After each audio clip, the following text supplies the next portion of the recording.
Rishabh, Yes, sir. मुझे pollination के बारे में जानना था कि पॉलिनेशन क्या है। Okay, sir.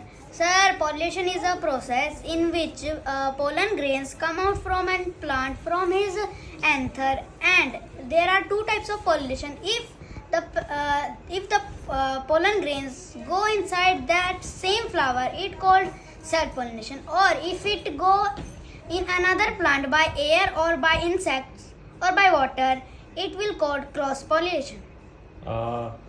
Summer, is it right और रॉन्ग? मतलब इसने डिटेल में नहीं बताया, पर जितना बताया वो ठीक है। ठीक है, तो क्या आप उसका एक्सप्लेन करोगे? What is the pollination? Detail में? हाँ, इन डिटेल। क्रॉस पॉलिनेशन या फिर सेल्फ पॉलिनेशन? पहले नॉर्मल पॉलिनेशन, उसमें क्रॉस पॉलिनेशन बताओगे, फिर उसमें सेल्फ पॉलिनेशन भी बताओगे, दोनों बताओगे, ठीक है? Self pollination. Yes. Pollen grains are transferred from the anther to the stigma of the same flower. It produce pollen.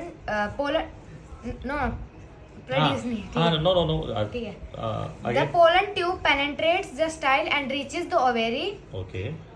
and it fertile. This process is called self pollination. Very good. और cross And cross pollination? pollination when pollen grains are transferred from the anther to the stigma of another flower, and then it comes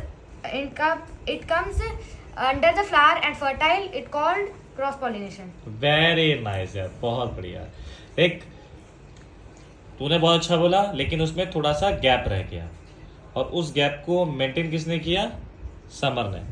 तो क्या उसमें उसने gap को जो maintain किया वो क्या था वो? और उसने मतलब कि जो हमारे मतलब जो पोलन ग्रेन जब फ्लावर के अंदर चलेगा उसका उसने आगे का प्रोसेस होता है। एग्जैक्टली। तो इसको समझ के चलना। Very good summer. तो इस बार भाई मुझे पोजीशन चाहिए, चाहे इसके लिए मेरे से आप 2 घंटे ले लो, 4 घंटे ले लो, 5 घंटे ले लो, आई डोंट माइंड, बट मुझे वो पोजीशन चाहिए तो चाहिए इस बार, ठीक है? इस बार प्रूफ करके दिखाना, यू ऑल्सो, ठीक है? ऋषभ, अब हम काम करेंगे बहुत ज़्यादा, ठीक है? इस बार प्रूफ करके दिखाना कि मैं कौन हूँ, मैं कौन सा वाला ऋषभ हूँ, बैड वाला या गुड वाला, आप वो डिपेंड करता है, राइट?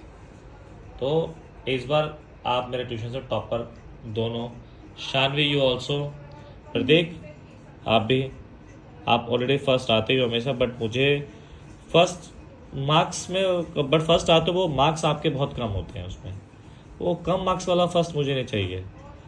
एटलीस्ट मुझे चाहिए कम से कम, अगर मैं बात करूँ तो 90 एवो परसेंटेज चाहिए, ठीक है? उस फर्स्ट में आके क्या फ़ायदा जब आप 72% लेके आओ, उसमें कोई बेनिफिट है ना?